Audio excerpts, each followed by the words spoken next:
Welcome to Facing the Future, brought to you by the Concord Coalition on WKXL, New Hampshire's talk radio station. I'm your host, Bob Bixby.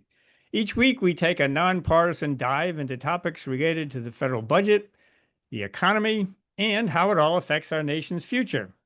This week, we're going to have two guests talking about two federal budget issues that have been prominent in the news. First up is Matt McGough, policy analyst at KFF, which formerly known as Kaiser Family Foundation.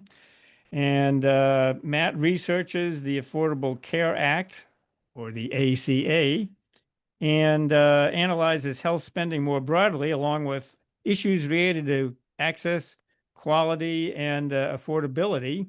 And as all that might suggest, he is here today to tell us about the impact of expiring premium tax credits and for plans purchased on the ACA marketplaces.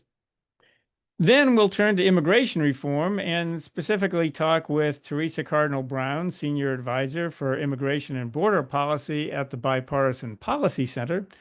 And we'll talk with Theresa about President Trump's new proposal to impose $100,000 fees on H-1B visas.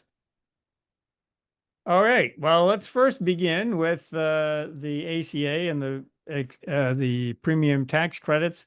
This is an issue that could affect millions of Americans who buy their health insurance through the ACA marketplace. The enhanced subsidies for ACA marketplace plans have kept premiums lower for many families, but they expire at the end of this year. And Congress is now debating whether to extend them. So, Matt, you know a lot about the ACA subsidies. Just tell us what is at stake right now are so-called enhanced subsidies. So, what are the subsidies versus enhanced subsidies? What's going to go away if these expire? Mm-hmm.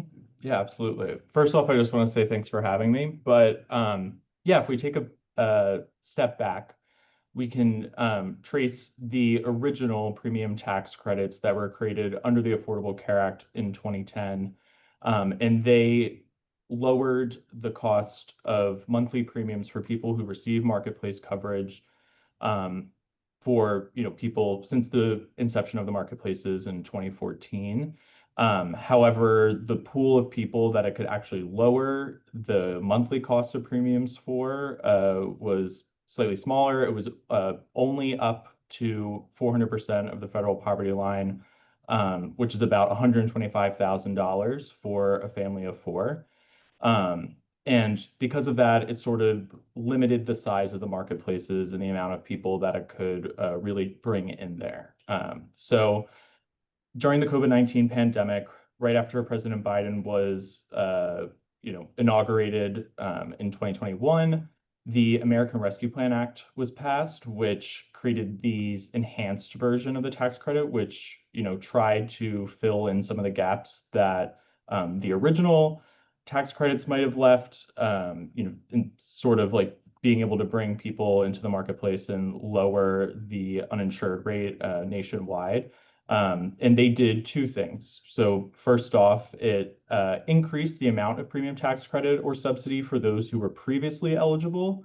And it also increased the pool of eligibility such that more middle income families, those making over 400% of poverty, which again is about $125,000 for a family of four, could now come into the marketplace. It used to be under the original version of these tax credits that if you made $1 over what the IRS deems as 400% of the federal poverty lines, you were automatically locked out of subsidies and premium tax credits, and you could be paying thousands more dollars towards your premiums per year in the marketplaces than someone who just made a few dollars less than you in their annual income. So with these enhanced premium tax credits, they were created in 2021, extended in 2022 through the Inflation Reduction Act, and they were always set to expire at the end of this year. And if they are to expire, it's important to be clear that there's some form of premium tax credit that will still be around to be able to subsidize health insurance coverage for people who get health insurance through the marketplaces. But certainly it will increase costs drastically for families who remain on the marketplaces. We have a new estimate that this would increase the cost by 114% in monthly premium bills. So that's certainly a significant amount and could potentially drive a lot of people off the marketplaces and increase the uninsured rate. That would certainly get people's attention. I Yeah. think that. So basically, how many people are get their health insurance through the ACA marketplace? Mhm. It's still a relatively small portion of the population, but it's grown significantly since the creation of these enhanced premium tax credits. So in 2020, 2021, it was around 12 million people, and the marketplace population has since doubled since the creation of these enhanced premium tax credits to 24.3 million in 2025. And this has mainly been driven by states that are historically red, had high uninsured rates prior to the COVID-19 pandemic, have not yet expanded Medicaid, so they have more people that are falling in this like health insurance gap, that are maybe making too much money to be eligible for Medicaid, but aren't, receiving coverage through their employer like many people in the U.S. Receive their coverage. So these are states like South Carolina, Florida, Texas, which have seen their marketplace populations, for lack of a better term, like explode over the last 4 years. And they're the ones that have really driven up enrollment. And, you mentioned like over 100% increase, which would be, so people that qualified before under the original would still get some sort of subsidy, but it wouldn't be as much as they're getting now. So, explain the difference between net premiums and gross premiums, because it seems to me that when the subsidy goes away, when the enhanced subsidy goes away, that has a direct impact on the net premium that some people will pay, but there will also be an impact on the gross premium, which I think is interesting. So explain that distinction. Yeah, it's a really subtle distinction, but it's really important for families that are receiving coverage through the Affordable Care Act marketplaces. So the net premium is what families or individuals pay out of pocket. That's sort of post premium tax credit. That's after, their savings are applied from these premium tax credits that were created under the ACA. But then the net premium is sort of the underlying premium. So the total cost to the healthcare system, that includes both like the government share and what the person is paying out of pocket. Another way of saying the net premium is like your out of pocket premium payment. And 92% of people on the marketplaces are receiving some form of premium tax credit from the government. So most people are not paying the total cost of the premium, that total gross premium. Most are paying what we would say is like the net premium. But specifically for those people that are living right around that subsidy cliff, so to speak, around that 400% or the federal poverty line, they have a lot to lose and could potentially be facing a double whammy of both losing the premium tax credit that lowers much of their monthly cost of healthcare, but also seeing this massive increase in their gross premium. This year, insurers are proposing an 18% median increase, a median nationwide, in premiums. And this is due to a lot of different factors, namely the political uncertainty that we're seeing right now around the marketplaces, tariffs, the One Big Beautiful Bill Act, and also these expiration of the enhanced premium tax credits. The expiration of these enhanced premium tax credits can increase the underlying gross premium because insurers are expecting that some people will decide that it's no longer worthwhile to continue to be insured through the marketplaces. The cost is just too much without these enhanced premium tax credits. Potentially, these are people who aren't using that much healthcare in a given year. They're not suffering from chronic conditions. They are pretty much only just going for like their annual checkups. And these are people that are lower cost and keeping down the average cost amongst enrollees in an insurance pool. And as these people, who are relatively lower cost, who are relatively younger, decide to leave the marketplaces, this increases the average cost for insurers of the enrollees that they have to cover. It creates a relatively sicker risk pool, and this drives up premiums for everyone who decides to stay insured in the ACA. Or it could have a broad effect, not just on people getting subsidies, but everybody. Everybody, yes, yeah, absolutely. Everyone could see an increase because the in risk pool would bills. get riskier. Yes. If some people dropped out.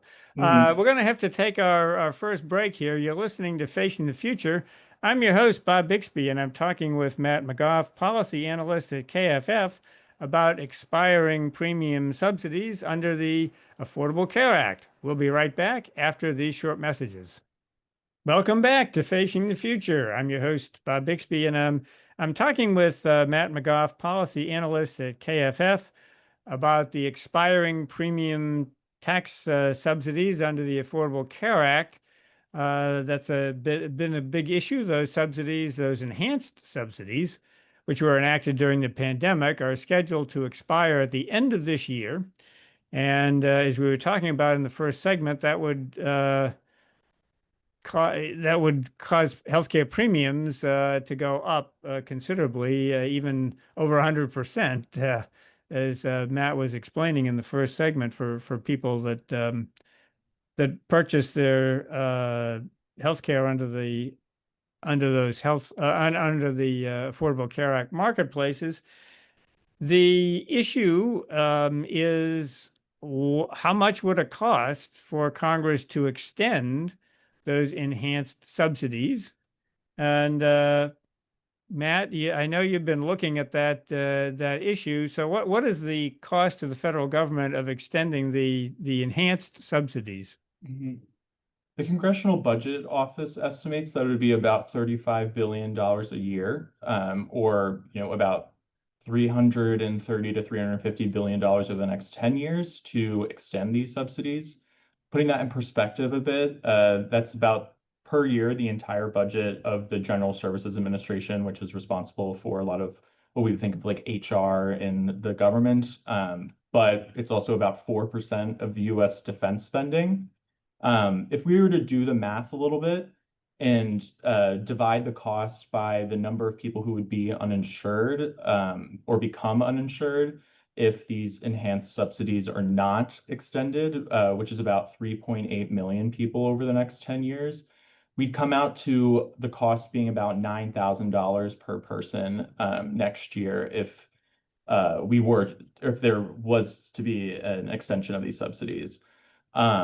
But this sort of has to be weighed and thought against the potential for an increase in uncompensated care if these individuals were to be uninsured and to seek out healthcare, but might not have the financial ability to pay for their healthcare, which would have an impact on everyone's premiums across markets as well as state and local governments' budgets. I guess there's a lot of talk about whether and how to pay for these. Are there other reforms? I mean, if Congress wanted to do this and wanted to say, but we're concerned about the deficit and the debt, we don't want to add to it. Are there things that they could do? I'm not necessarily asking you for advice for Congress, but are there things that they could do that would either raise more revenue on the healthcare side or cut other spending that might be able to pay for this without increasing the deficit? Mhm. We at KFF are not in the space of creating or making policy predictions or having policy proposals, but there are a couple things that have certainly been thrown around, and they're drastically different by each party, and it's just because they view the state of the marketplaces to be very different at this moment. Republicans believe that these enhanced subsidies have brought a lot of fraudulent enrollment into the marketplaces, and that there aren't actually 24.3 million people who know that they have health coverage through the Affordable Care Act. So, there are potential savings in trying to remove a lot of this fraudulent enrollment.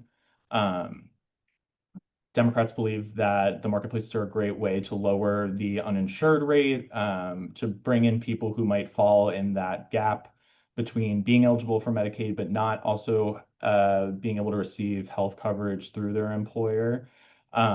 So certainly there's a lot that's being thrown around.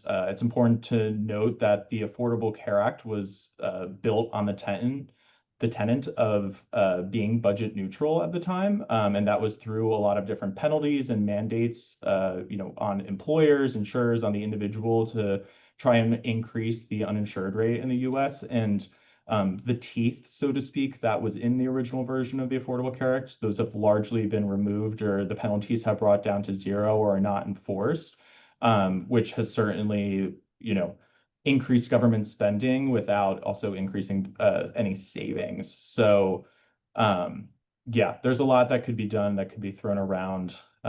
It's hard to make policy predictions or speculate, but that's sort of what's out there right now. You mentioned the insurance rate. It has gone up. The insured rate, I believe, is over 90%, which is quite high by historic standards. Yeah, absolutely. If we look at before the Affordable Care Act was implemented in 2014, before Medicaid expansion was created, before the Affordable Care Act marketplaces, the uninsured rate, I think, was hovering around uh, 14% or so. That's been virtually cut in half over the last couple of years, partially because during the COVID-19 pandemic, we came the closest that the United States has ever come to having universal coverage because of the suspension of Medicaid disenrollments, the creation of these enhanced premium tax credits. That's just allowed the marketplaces to retain enrollment, Medicaid to retain enrollment. But as these things have slowly expired, as we've moved further and further away from the COVID-19 pandemic, that's caused the uninsured rate to creep back up. I guess, one question is just about the ACA in general, and is what were the insurance rates?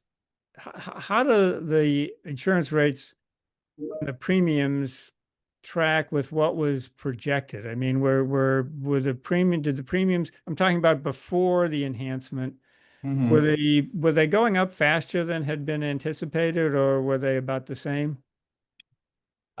Before these enhanced premium tax credits, premiums were pretty volatile in the marketplaces. There were a couple years with really large increases, partially due to this huge cloud of uncertainty that insurers were dealing with during the first Trump administration. Insurers were leaving the marketplaces. They didn't think that it was viable. It was a really small portion of the population, much smaller than now, that were receiving coverage through there. So that was causing premiums to reflect this volatility and uncertainty, and they were increasing. However, the marketplace has shown to be very stable over the last few years with these enhanced premium tax credits, and the increase in the benchmark premium has reflected that. It's remained very stable. However, this past year, or this upcoming year, I should actually say, insurers are proposing a increase in rates that is higher than we've seen over the last few years. That is the highest since the peak of uncertainty during the repeal and replace efforts in 2018. They've proposed a median increase nationwide of 18%, which for perspective is 11 percentage points higher than last year. And some of that is based on the anticipation that these credits will expire. Is that some of the built-in cost? Yes. So about 4 percentage points of that 18% are due to these enhanced premium tax credits expiring. That's still about 7 percentage points higher than last year, and that's really due to just the general uncertainty right now. Tariffs can affect people's premiums through pharmaceuticals and medical devices. There's just a general air of uncertainty in the marketplaces right now. Some major insurers have decided to leave because they don't know what the future is going to be, such as Aetna. So, yeah, insurers are just having to deal with a lot when they're, starting to calculate what they want their premiums to be in the next year. They have to do that almost a year out. And there's a lot that they have to consider. Matt, there's one other issue that's kind of interesting, which is the timing of all this. I mean, the enhanced subsidies don't expire until the end of this year. However, there are things happening before then that will affect that because insurance companies need to get their bids in fairly soon, I think, and people can start shopping for their ACA plans. What is open enrollment begins in November. So, I mean, there's a little bit more of a hurry up here. Yeah. So consumers could see their insurance bills increase overnight come January 1st. That's because the premium tax credits expire technically at midnight on December 31st this year. But there's a little bit of a mismatch in timelines that's occurring because open enrollment starts on November 1st. And the fact that consumers can log on to healthcare.gov or their state's respective health insurance marketplace website and start to see what they're going to pay next year much sooner, as soon as October 15th, which is just 2 weeks away. So because of that, some Republicans have said that this is something that can be handled later after the government shutdown is avoided through a stopgap measure. But the reality is that most consumers could be feeling the heat or the potential pinch on their wallets as soon as 2 weeks away. And that's to say nothing of the fact that insurers have to finalize their rates within the next 2 weeks so that consumers can start shopping. So there's certainly a lot at stake and a lot at play right now that potentially moves this timeline a lot sooner than December 31st for policymakers. Well, another reason why the sooner this gets addressed and fixed, the better.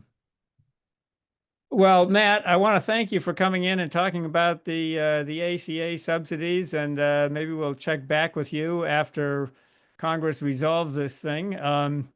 But that's all we have time for this particular segment.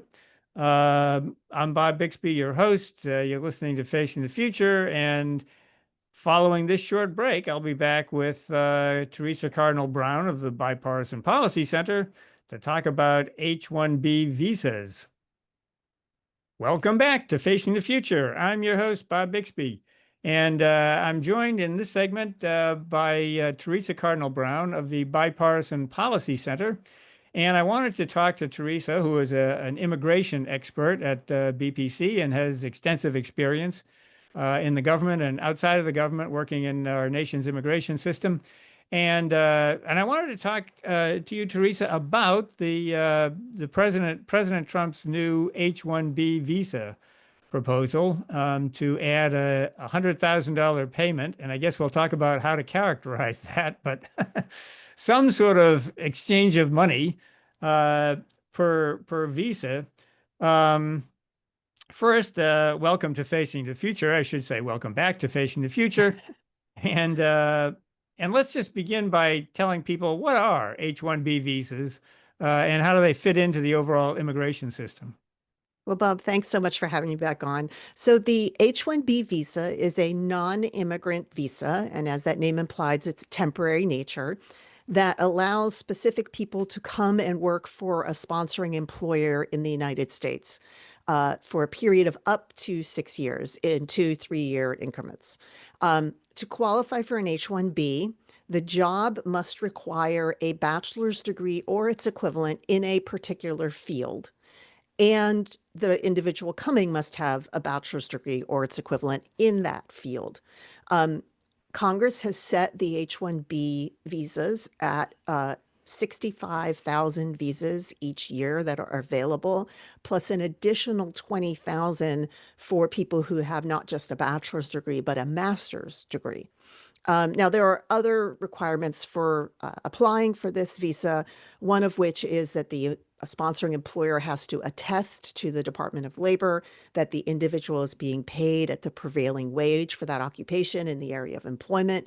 They have to attest that they're not displacing any U.S. workers to hire this foreign worker, and that the working conditions are also equivalent to what they provide to other U.S. workers.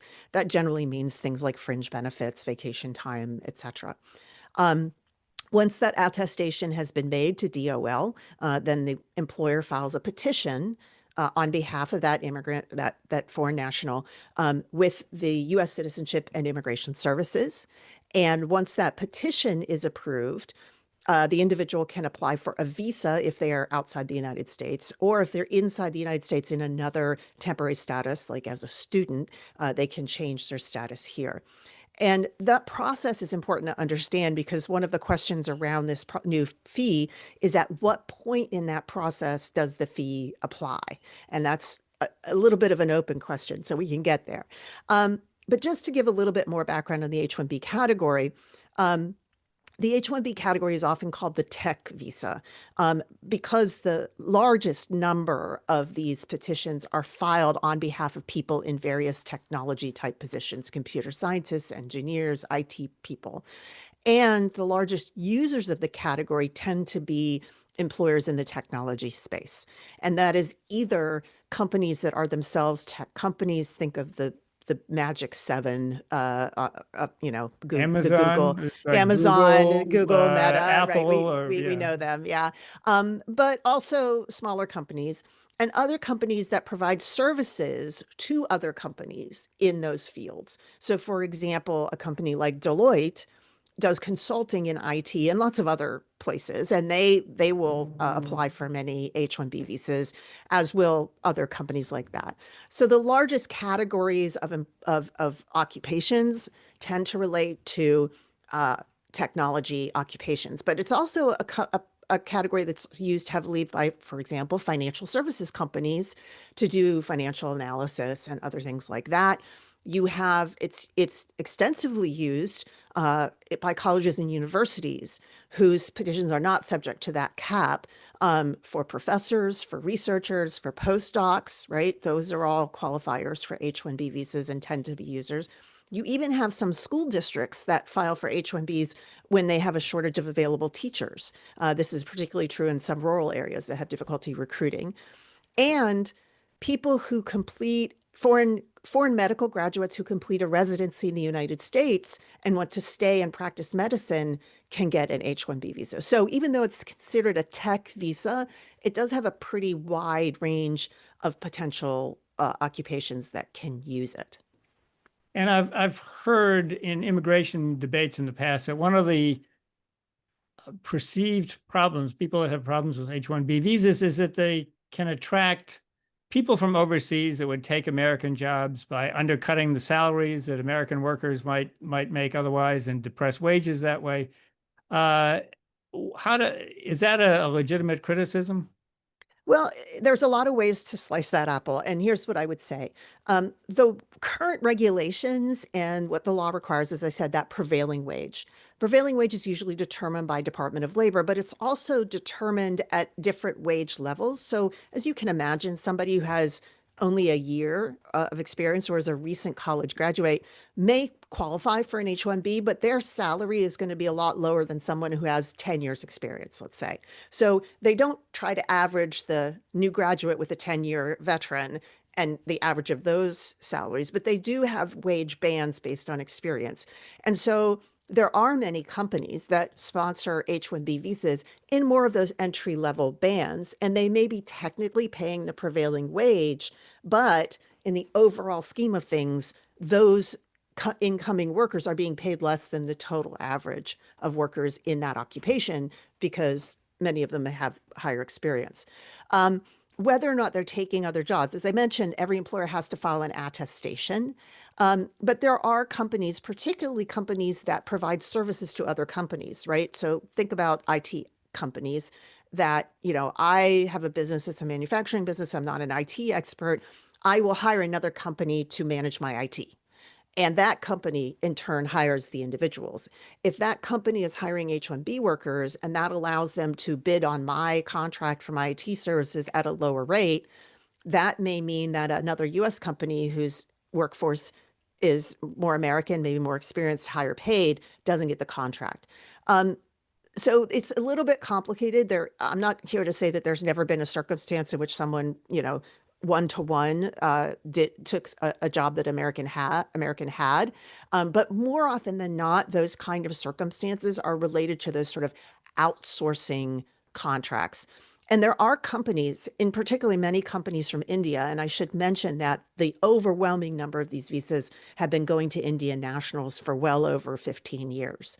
The next largest nationality is Chinese nationals, because many of those Indian companies have developed this as a business model to be competitive in providing these services in the United States. And many of them started in the 1990s in the lead up to Y2K. Some of us remember Y2K as a technology problem of computer systems that were designed with the idea that you counted years only in two number increments, because the first two numbers were always 19. But what happens when 1999 rolls over to 2000? All the computers think it's now 1900, not 2000. And so that was a major reprogramming issue. There were, movies made out of it. Catastrophe was going to happen. And there was a huge push to get additional computer experts in to help the United States fend that off, which we successfully did. We're all here. We didn't have a computer apocalypse. We were waiting on AI for that. Yeah, exactly. But a lot of the Indian companies really got their start during that time and then grew exponentially. They now have companies in the United States, and they hire US workers as well as the Indian workers on H-1B. But I think they have been probably a stronger magnet for some of these criticisms than some of the other types of companies that use these workers. The other thing I would say is I mentioned there's a cap. And other than colleges and universities and certain nonprofit research institutions, everyone has to apply for a visa under that cap. There is such a high demand that every year U.S. Citizenship and Immigration Services operates a lottery for all of the employers that want to sponsor H-1B workers in that year. And the lottery takes place in April 1 every year. That's 6 months before the beginning of the fiscal year, when the allotment of visas becomes available. And every single year, there are far more applications made than visas available, like by 4 or 5 times. And so the demand is extremely high. And so what you see is larger companies will file thousands of applications in hopes that in the lottery they might get 100 of them. And that to them is a good business risk. They're willing to take it. But other companies, maybe I'm a startup, maybe my senior engineer is a foreign national who I need to be on an H-1B here working for me, or I don't have a company because it's their idea, it's their thing that they're building that is my company. I only have one person I need. That means I have one ticket in the lottery against these big companies that have lots. And so that's another kind of critique of the system, is that these larger companies that are less particular about the individuals, only they need to fill seats, are overwhelming the lottery, and smaller companies or other companies that may have particular needs have less ability to get a visa. So as you can see, there's a lot of critiques of the existing system, including that sometimes they're being underpaid. Sometimes these big companies are overwhelming the system. I would say that these critiques have existed for years. And there have been several bills in Congress introduced over the last decade or more that would try to address some of these concerns. None of them have succeeded. And we will take our first break here, or our third break of the show, actually, first with Theresa. And then we'll come back and figure out how the president's new proposal deals with any of that, and whether or not he even has the authority to do what he's attempting to do. You're listening to Facing the Future. I'm your host, Bob Bixby. I'm talking with Theresa Cardinal Brown of the Bipartisan Policy Center, and we're talking about the president's new proposal to impose some sort of fee of $100,000 on new H-1B visas. We'll be right back after these short messages. Welcome back to Facing the Future. I'm your host, Bob Bixby, and I'm talking with Theresa Cardinal Brown of the Bipartisan Policy Center. She is an expert on immigration and labor policy and has extensive experience with the U.S. Chamber of Commerce, U.S. Customs and Border Protection, and the Department of Homeland Security, working on immigration issues. And we're talking about a new proposal by President Trump, came out a couple of weeks ago, to impose a $100,000 fee on new H-1B visas. And we were talking in the first section about what H-1B visas were and some of the drawbacks. So let me, in this section, ask whether it's clear what the new proposal is. A. B, whether it would address some of the shortcomings you were discussing in the first section that we, in the last segment of the show. And third, whether the president even has the authority to impose this fee or whatever it is. So well, those are the three mandates. Go.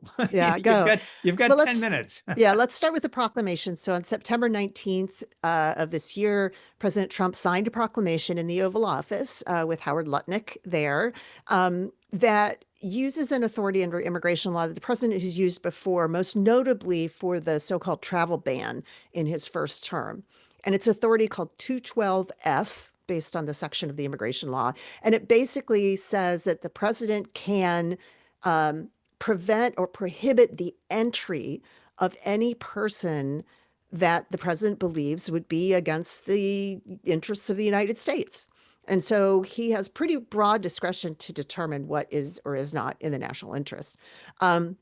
And so under this authority in this proclamation, he made a determination that the entry to the United States of any foreign national to perform services under the H-1B visa category is prohibited unless someone, and it's unclear who, has made a payment of $100,000 to the United States on behalf of that non-immigrant. So this new requirement, this payment, is in effect technically now. It was to go into effect literally within 24 hours of the signing of the proclamation, and it has a 1-year expiration. So unless extended, it will expire 1 year from September 19th on, well, actually September 21st because of the date it went into effect. So what makes this a little bit confusing is that, as I mentioned, the H-1B process requires a petition by the company sponsoring somebody filed with USCIS inside the United States. And if the person's outside the United States, a visa to be issued by State Department to allow that person to come in. What's confusing about this, there's a few things confusing about this. During the signing ceremony, Howard Lutnick said that this $100,000 payment would be required every year for the foreign national. As I mentioned originally, H-1Bs can be here up to 6 years total in three-year increments. So that would be very, very expensive. Some later clarification from the government was that no, this would be a one-time payment per petition. So possibly 2 payments during a 6-year term of an H-1B. But again, lots of things we don't have clarification on yet. The other question was, when is this payment made and to whom? So the payment is per petition, but it's a bar on entry to the United States of somebody who's outside the United States. So it's unclear if this is a payment made to USCIS when the petition is filed, or it has to be made to State Department when the person applies for a visa overseas. That's still kind of up in the air.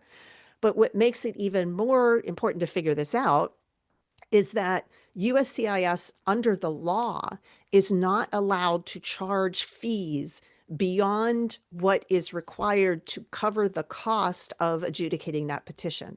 Now, under the One Big Beautiful Bill Act, there were some surcharges added, and USCIS can apply those surcharges.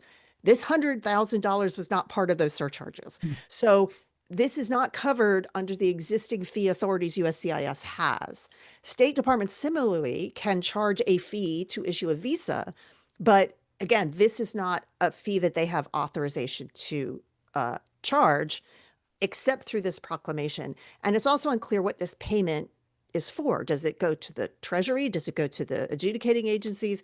There was some statement that it would go to support the Department of Commerce in supporting U.S. workers. So those are all unknown questions at this time. When it was signed, the immediate response was very similar to the travel ban in the first Trump administration. There were people who were overseas who weren't sure if they could come back in without paying, who had already had visas, weren't sure if they could come back in without paying. Companies told people who are already in the United States to cancel all foreign travel plans. We don't know if we have to pay this.